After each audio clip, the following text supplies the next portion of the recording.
Lucas has officially departed NCT and WAYV. Part of me is shocked while the other part already expected this. We first got that Super M teaser early in the year where people started speculating the return of Lucas because it showed all 7 lights seemingly for all 7 members. We got more fuel to that fire when Lucas was briefly included in a piece of official SM content. He started posting dance practice videos, and then before the whole SM, Kakao, and HYBE debacle, even the CEO of SM was posting with him. That's why it shocked me last night at first when SM officially announced that Lucas would be leaving NCT and WAYV. Now, rather than leaving the company, they stated he will now be focusing on solo activities, and notably, Super M wasn't mentioned. It also looks like his personal relationships haven't changed too much, as him and Winwin were recently seen hanging out and eating together. But food seems to be what's causing BTS's Jungkook so many problems recently. Jungkook just went on Weverse with a message of frustration, saying, "Please don't deliver food to my house. I'm not gonna eat it. I'm grateful for the thought, but I'm begging you, if you keep sending it, I'll check the receipt information and take action.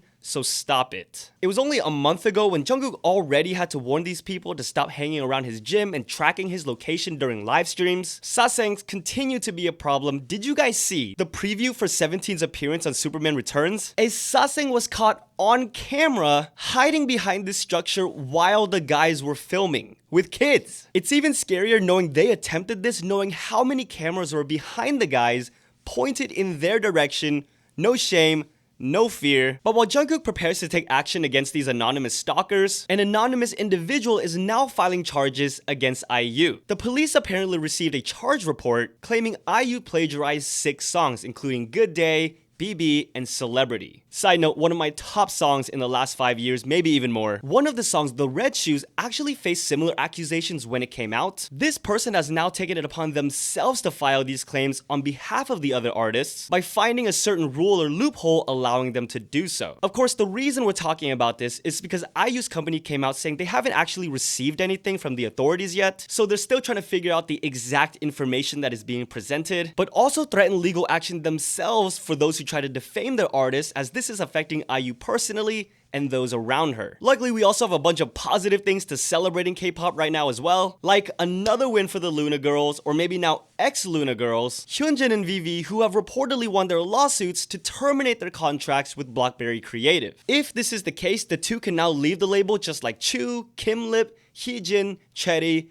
and Jinsol. I love you, Jinsol. CHUU, by the way, who is not afraid to seemingly shade BBC whenever she gets a chance.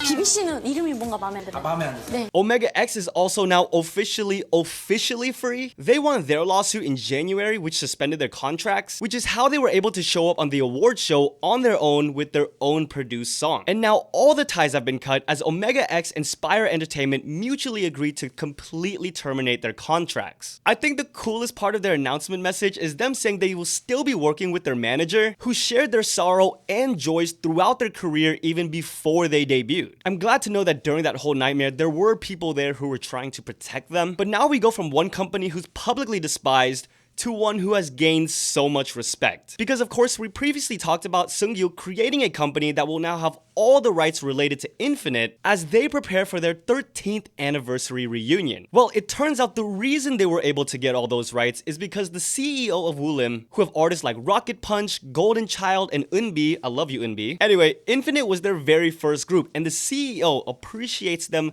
so much, and everything they did for the company, still having an affectionate relationship with them, handed over all the rights, no conditions or strings attached. That just warms the heart. And on top of re-listening to my favorite Infinite tracks, Last Romeo, Can You Smile, my goodness, here are all the Korean releases and comebacks since the last video, including Idol's pre-release song, which I would have been completely happy with as the title track. And guys, I don't know how they keep doing this, but 50/50 have now reached number 19 on the Hot 100. Just as a reminder, they entered the chart at number 100, climbing up 81 spots now. There's only 2 other groups who have entered the top 20, and that's BLACKPINK with Selena Gomez and BTS. Think about that. K-pop is killing it on the Billboard charts right now because on top of their historic all-time selling K-pop album, 17 have now debuted number 2 on the Billboard 100. I believe the top-selling album of this week in the US overall. Guinness World Record have now announced that NEWJEANS are now the fastest K-pop artists to reach 1 billion streams on Spotify. They did this with only 6 songs. Also, if you're curious, Jungkook would be the fastest male soloist to do this, and Blackpink's Lisa would be the fastest female to do it, also holding the most Guinness World Records now. And if we're talking about records, congrats to MAMAMOO because on their first US tour have earned the best-selling debut tour of any K-pop girl group. When talking overall, their names are now in the mix with Destiny's Child, TLC, and the Spice Girls. I think going to a MAMAMOO concert would be a great way to start the year. 감사합니다. 여러분 새해 복 많이 받으세요. 새해 한여름이거든요. 예.